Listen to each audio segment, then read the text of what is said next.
Bu qədər sevinirəm şəxsən insanlar şad olanda, sevinəndə, gənclər. Mən həmişə bunu keçən illərdə də demişəm. Adam var, birinci ki, belə deyək, adam, sevinən adam görəndə, şad adam. Birinci aldığın his bilsin olmalıdır, sevinç. Biri sevinəndə sən dərhal sevinməlisən. Sonra görəndə ki, sevinci pis bir şeydəndir.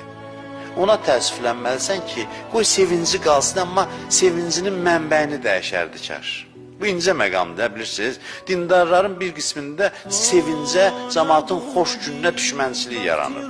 Adını da qoyur, Allah bunlara lənət eləsin filan. Başa düşmür ki, bu əslində sənin içində olan sevincə qarşı düşmənçilikdir.